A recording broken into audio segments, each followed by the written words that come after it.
আলাদা করে দাও। ওই দিন এই বান্দাকে নেককারদের থেকে আলাদা করে দিবে, নেককারদের থেকে আলাদা করে দিয়া শান্ত করবে না। ওই দিন আল্লাহ পাক আব্দুল্লাহকে ডেকে বলবে, হে আব্দুল্লাহ তুমি তো গুনাহ নিয়ে আসছো। আব্দুল্লাহ বলে, আল্লাহ না আমি গুনাহ করি নাই, আমি গুনাহ করি নাই। আল্লাহ বলবে, বান্দা তোমার বিরুদ্ধে তো সাক্ষী আছে। ওই আব্দুল্লাহ বলবে, আল্লাহ তাহলে সাক্ষীটা হাজির করো। যখন আল্লাহ বলবে ফেরেশতাদেরকে, ও ফেরেশতারা এই বান্দার জন্য এক নাম্বার সাক্ষীটা হাজির করো। এক নাম্বার সাক্ষী কি হবে বাবা? আল্লাহ কুরআনুল কারীমের ভিতরে বলেন, ওয়াউদিয়াল কিতাবু ফাতাল মুজরিমিনা মুশফিকিনা মিম্মা ফীহি ওয়া ইয়াকুলুনা ইয়া ওয়াইলাতানা মা লিহাযাল কিতাব লা ইউগাদিরু সগীরাতান ওয়ালা কাবীরাতান ইল্লা আহসাহা। ওই দিন বান্দার সামনে বান্দার আমলনামাটা দেওয়া হবে। বান্দা ওই আমলনামা দেখিয়ে বলবে, আয় আল্লাহ এটা আমার আমলনামা হতে পারে না, আমার আমলনামা না এটা। এখানে তো কোনো ছোট থেকে ছোট গুনাহ বাদ দেই না, কোনো বড় থেকে বড় গুনাহ লেখা বাদ দেই না। আল্লাহ এটা আমার আমলনামা না। আল্লাহ বলবে, বান্দা এটা তোর। বান্দা বলবে আল্লাহ এটা আমার না। আল্লাহ বলবে, ফেরেশতা এই নাও এই বান্দা তো এক নাম্বার সাক্ষীও মানে না। এই বান্দার জন্য এবার দুই নাম্বার সাক্ষী হাজির করবে। দুই নাম্বার সাক্ষী কি হবে রে বাবা? তাও আল্লাহ কুরআনুল কারীমের ভিতরে বলে, ইয়াউমাইদিন তুহাদ্দিসু আখবারাহা বিআন্না রাব্বাকা ওয়া আলামা। ওই দিন বান্দারকে জন্য দুই নাম্বার সাক্ষী হাজির করবে। জমিনের ভূপৃষ্ঠটাকে বান্দার জন্য হাজির করবে।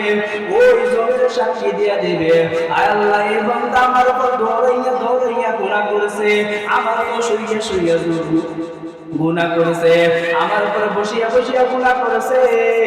আয় আল্লাহ ওই দিনে জমিনটাও সাক্ষী দিয়ে দিবে। জমিনের সাক্ষীও মানবে না। ওই দিন ওই বান্দা বলবে, আল্লাহ এমন গুনাহ আমি করি নাই, জমিন মিথ্যা কথা কয়। আল্লাহ বলবো, ফেরেশতা দুই নাম্বার সাক্ষী তো বান্দা মানে না, এটাও বাদ দাও। এবার বান্দার জন্য তিন নাম্বার সাক্ষী হাজির করবে। তিন নাম্বার সাক্ষী কি হবে রে বাবা?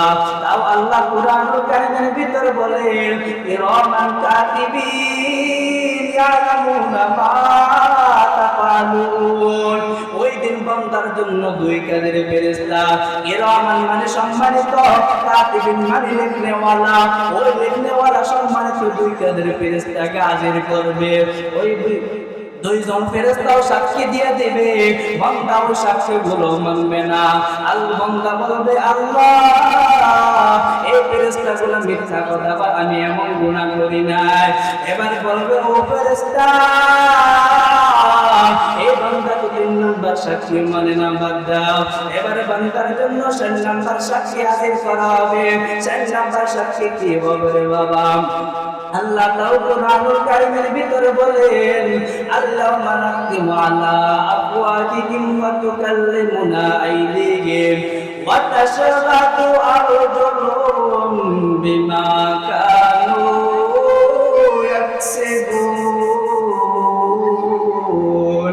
ওই দিন চার নাম্বার সাক্ষী হাজির করবে। আল্লাহ পাক ডাক দিয়ে বলবো, ফেরেশতা এই বান্দার জবান ভিতরে মুকুল লাগায় দাও, এই বান্দার জবানটার বন্ধ করিয়া দাও। ওই দিন বান্দার জন্য এবার জবানটাকে বন্ধ করে দেবে। বান্দার হাতে সাক্ষী দিবে, ওয়া তাশহাদু আরজুলুহুম বিমা কানু ইয়াকসিবুন। ওই দিন বান্দার পাওগুলা সাক্ষী দেওয়া শুরু করবে। তখন বান্দা আর কিছু বলতে পারবে না।